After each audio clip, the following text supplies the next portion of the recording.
Welcome into our overtime segment here on SportsSource.tv. We appreciate you for being with us here. We do this every Sunday after the main show. It's brought to you each week. You see them right there on the monitor. Jinx Logos, 755-7767. That's an 865 area code if you're not in the Knoxville immediate area. 755-7767.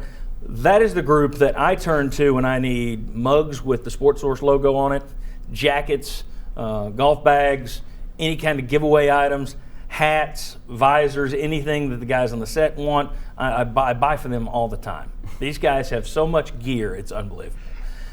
If I had money, I would. Jinx Logos, though, you should give them a call because it's the best group I've ever dealt with in terms of promotional items. The prices they have are fantastic. They will utterly astound you. Jinx Logos. All right. Mark Pankratz, Jimmy Himes, Don DeVoe, Houston Fancher. I'm tired of getting this question as I go through the grocery store, as I sit down to eat. I'm tired of hearing this, so I'm going to ask you guys. If something happens to Donnie Tyndall with the NCAA, and for some reason Tennessee isn't able to save him, which would be a nightmare scenario, a lot of folks asking me, that'll be Hart's job too, won't it? That'll get Jimmy Cheek gone too, won't it? Discuss, is there anybody above Donnie Tyndall that you think could be in hot water to the point of possibly losing their job if the Donnie Tyndall thing doesn't work out? No, and it's Butch Jones. That's the reason why. Yeah. Because he's been so successful in this athletic department they brought in Butch, and so you're not going to get rid of Dave Hart even if something does go sour with Donnie. I don't think they'd get rid of Dave Hart either, and he's got a pretty healthy contract. And then look how much trouble Tennessee had in even hiring an athletic director. Now, the people that dislike Dave Hart will tell you he should have vetted this out and found out. I will tell you that, yeah. And some people that are on his side will say, no, why would you think that? Because the NCAA wouldn't say anything, Southern Miss anything, didn't say anything the beat writers didn't know. I'm talking about Morehead State was published. You could look up that one was, but I'm talking about Southern Miss. Well, I know. And so I don't know whether he should or shouldn't have known before all this came out. Because the hire was made in, April? Yeah. This stuff came out in the summer. Right. I don't think he could have known about Southern Miss. That's what I'm talking about. Yeah, I said it was goofy at the time that if you've just fired a coach for NCAA violations and a segment of the population wants him back and you don't hire him for those same NCAA violations, how do you then go and hire a man who's had NCAA violations? Donnie Tyndall may be a great guy and a great coach, looks like a very good coach. Mm-hmm. A lot of schools could have hired him. A school that had just been through that with its own coach and NCAA can't be the one to do it, in my opinion. I think that was a bad hire because they ignored the allegations, which we ourselves, the week he was hired, we put them on the screen for you to read. And it was not small potatoes. It's kind of been spun as, well, I didn't know what that booster was doing.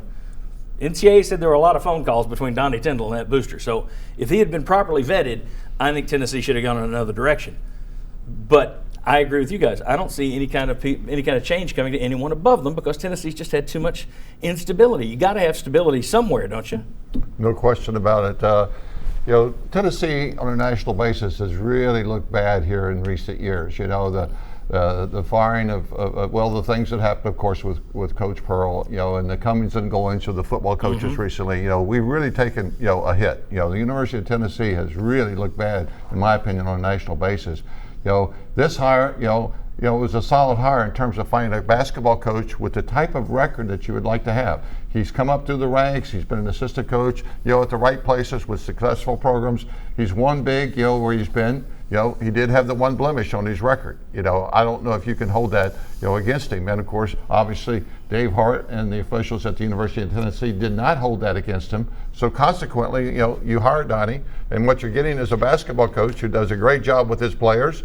He's doing all the right things, but now you've got all this speculation as to what has happened. Right. And all it is truly is speculation. And I'm going to take the high road, for Dave Hart as well as Donnie Tyndall because I haven't seen anybody say anything that he's done wrong.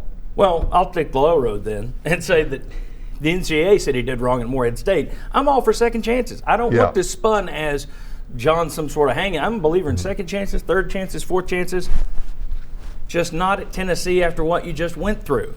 To me, that is the issue. It's not what happened. I'm going to be all for him getting a job at some other school that didn't just go through the Pearl thing.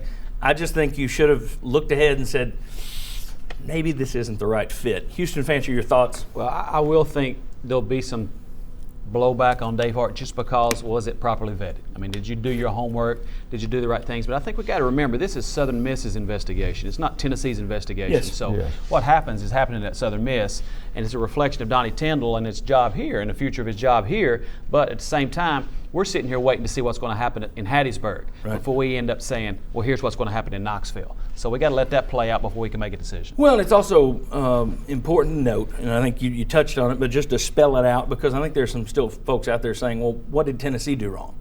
Nothing. Tennessee didn't do anything wrong that we know of in any of this. Donnie Tyndall's been walking the straight and narrow as far as we know, as far as the NCAA is concerned. But the thing is, if he gets punished at Southern Miss, by default that punishes Tennessee if he's punished enough at Southern Miss. Because he may well- not have a job at Tennessee. Well, and I the- think we differ. My point only was the Southern Miss deal as Yeah. to whether they should have known about Southern Miss. Right, Not and the Morehead State deal. Yeah. It's the vetting at Southern Miss because there are people that said he should have known what happened at Southern Miss. That happened after That's- the fact. that's my point. Yeah, and I don't Yeah. think he could have known that one. Yeah. But I don't think you had to get that far. So that's I understand that. I think the really crucial hurdle is for Coach Tyndall is going to be, can this be resolved, so that we know exactly what we're dealing with? Because the most important thing for Donnie Tyndall is that he's got to be able to go out and recruit. This program, is not going to go as it's going in the direction we want unless he can convince great players, to come to the Yes. University of Tennessee. And recruiting to me is the big cloud hanging all over this, because you've got to be able to go out, and convince young men that you're going to be the coach and that you're stable and that the university is stable as well. That's to me is the big crux for Donnie Tyndall right now. And here's the other thing that could work against Tennessee. Let's say the NCAA finally sends the letter of allegations to Southern Miss this month, okay? So then they know what the allegations are. Well, Donnie Tyndall's going to have a defense. Depending on what the allegations are, does Tennessee stand by him? I think they would try to. How long does that play out? If it plays out to where you're in August of next year and he still hasn't gone before the NCAA, what was it, 3 months before Pearl got before the NCAA for his defense? What are you doing? I mean, do you have an interim coach lined up? What do you guys, Houston, Don, and Mark, you guys should keep your calendars open next year just in case, is all I'm I've saying. done this once before. Yeah, exactly. You've done it. That's right. You've got the history. That's the scary thing, is the sooner the better for Tennessee that this thing all comes out in the open. Sure. Guys, thank you very much. We appreciate you watching. We will see you right back next week on Channel 6 at 11 a.m. for The Sports Source. Thank you very much.